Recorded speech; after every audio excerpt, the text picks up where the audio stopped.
Ben, je me mouche, puis je tousse. Les rhinovirus circulent dans la communauté. On est presque sûr que c'est juste un rhume, mais on s'est dit on prendra pas de chance. On est venu la faire tester. Il y a un ami qui fait de la fièvre à la garderie puis qui tousse. Puis vu que hier, c'était quand même assez intensément, là, ils ont décidé d'envoyer tous les amis qui avaient des symptômes de se faire tester. Il coule du nez depuis 2-3 jours maintenant.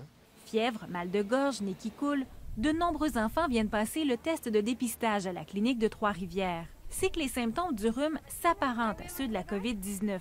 Depuis quelques jours, le nombre de tests de dépistage est en hausse dans la région.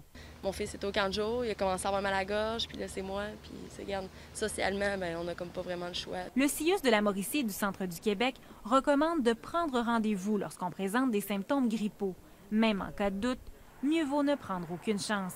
Un message déjà bien assimilé dans la population. Beaucoup d'allergies, mais là j'avais des maux de gorge, fait que je me suis dit je prendrais pas de chance. Fait que ça allait se faire dépister. Moi, j'ai juste un symptôme, j'avais juste mal à la gorge. Fait que je suis venue au cas où, mais je suis pas mal plus sûre que c'est l'air climatisé, puis le chaud, le froid. Là. Les cliniques de dépistage de la région fonctionnent presque à pleine capacité. Présentement, on atteint une moyenne de 500 tests par jour. Alors qu'au début du mois de juillet, la capacité de dépistage se situait à 200 tests par jour. D'ailleurs, le CIUS de la Mauricie et du centre du Québec veut modifier sa stratégie. Le volume de dépistage sera doublé prochainement. Le CIUS cherche à recruter une 60aine de professionnels de la santé afin de prêter main forte dans les cliniques. Charelle Traversy, TVA Nouvelles, Trois-Rivières.